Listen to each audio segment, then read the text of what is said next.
ఏమా ఏమా ఏమైనా అయిందా? ఏం కాలేదు.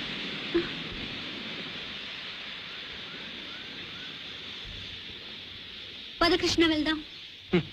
ఎక్కడికైనా వెళదాం. ఎలా వచ్చామో ఎక్కడికి వచ్చామో తెలీదు. మీ నాన్న చేసిన పనికి అనుభవించక తప్పదు.